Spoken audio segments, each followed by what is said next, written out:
Hailey and Friends Murder Mystery Party. All right, here's what to expect, y'all. You have already filled out the pre-show survey, which gave me some clues about who you are, who this group is, and what kind of roles you want to play. Now, anything you input in the survey helped inform the casting, the script itself, the relationships. There's been a lot of weaving that has gone on there. And I've done my best to include as much of that as possible. So you should look forward to finding some of those Easter eggs within the script. Now, you got the cast list where you received your character name, your character profession. You also received a catchphrase, which gives you a little vibe about your character that you can practice saying, finding your character voice, maybe your character physicality. And also gave you some insight on how to dress.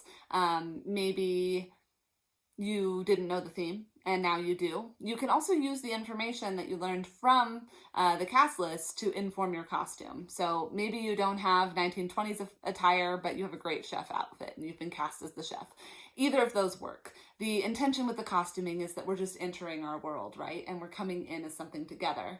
And as a performer, I know I feel a lot more comfortable when I have some sort of mask, whether that's glasses. See, I'm a better murder mystery writer now that I have these glasses on. Maybe. Anyway, glasses, a wig, a coat, whatever it is that makes you feel a little bit different than yourself is really important. Now you're going to get dressed up, you're going to show up on time to the party, and when you arrive, you will receive your character envelope. Now, your character envelope, there might be a game of finding a clue on the envelope to figure out which one's yours, but inside your character envelope, you will have a name tag, and you're going to put your name tag on because we need to know who you are. There's also going to be 3 slips of paper within that envelope, and each slip of paper is labeled Act 1, Act 2, Act 3. You're only going to look at Act 1. Act 1 gives you some details about who you are, who your relationships are, maybe some secrets that you have. It gives you a little bit more of the background than you previously received.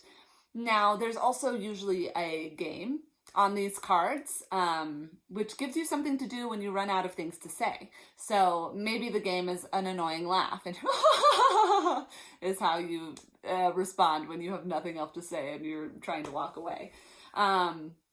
Those are optional. There's there, again, to help you feel comfortable, similar to the catchphrase that you can always lean into.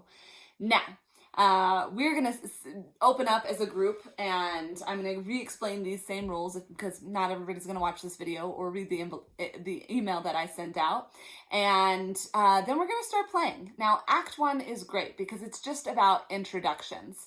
The introductions are all of you talking to each other. Sometimes, if the group is pretty gregarious, we'll all do a little announcement of who we are and what our names are, and our catchphrase. The bigger the group, we don't always have time for that. It just kind of depends on the flow. There's lots of ways that these can go down.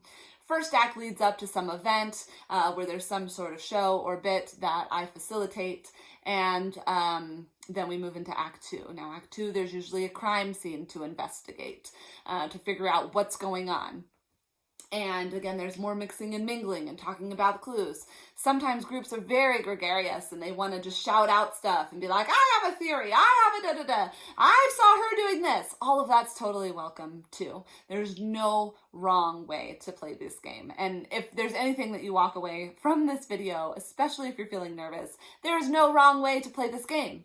You don't look at the cards ahead of the act that we're in, and you don't change the information that's on the cards. You get to choose what you want to reveal and what you don't. If everyone read all of the cards, you'd be able to solve the mystery. But you're not all reading the cards. You're having to talk and socialize to figure out the clues together. So that is very exciting. Also, most of the information on the cards is doubled up so that it's getting passed around multiple times in different ways. That way we're all kind of getting the same information, especially if it's a bigger group. Now, you can't get it wrong, right? So you choose what you want to reveal. You choose who you like, who you don't like, all of it. You get to choose even how your character moves, how they act. All of that is up to you. So that's a lot of fun. Now, the other things that you need to know is nobody knows who the murderer is, okay? Absolutely nobody knows. On nobody's card does it say, you are the murderer, you did this. So nobody knows. You can't go around asking people, are you the murderer? Did you do this? They could go, I am the murderer. I am the murderer. But they would be lying because nobody knows who the murderer is. Now they might start to figure out who the murderer is based on putting clues together, but no one's going to know that until we solve the mystery together at the end.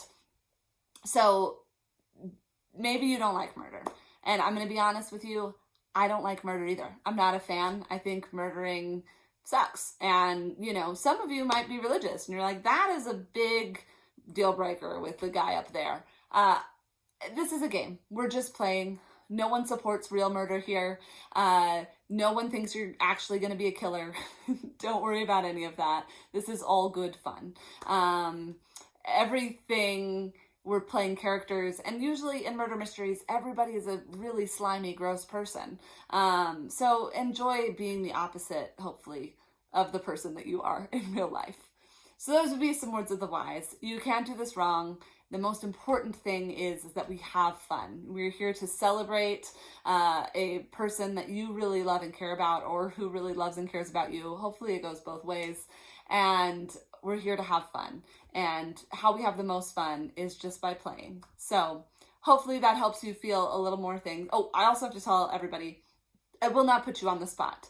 I am an improviser and a theater teacher, and when I do these murder mysteries, it is my top priority to make sure that everybody feels safe to play. The reason we do those pre-show surveys is to get me a little better of a feel of who is more comfortable of being put on the spot. I'm also going to read the room in that. Some of you might also enjoy dancing with the spirits. And that might give you a little more courage than you thought that you were going to have when you filled out the survey. All of it's welcome. Don't dance with the spirits too much, because then it'll be hard to read the cards.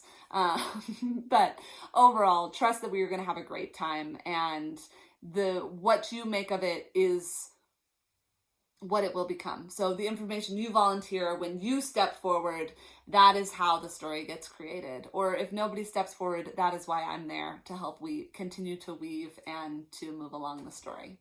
So I'm looking so forward to playing with all of you. I know you're going to be great. I know you're going to be absolutely perfect in the imperfection of the opening and closing night of the murder mystery that we are doing together. And if you have any questions beforehand or are still feeling nervous, please reach out to me. I will do everything I can to soothe your nerves and answer every question that I currently know. I thank you for being a part of this creative process and helping me write this mystery and include these fun little Easter eggs about your group. I thank you for, being bold and trying something new. We're going to have a great time. So I will be seeing you soon. And thank you.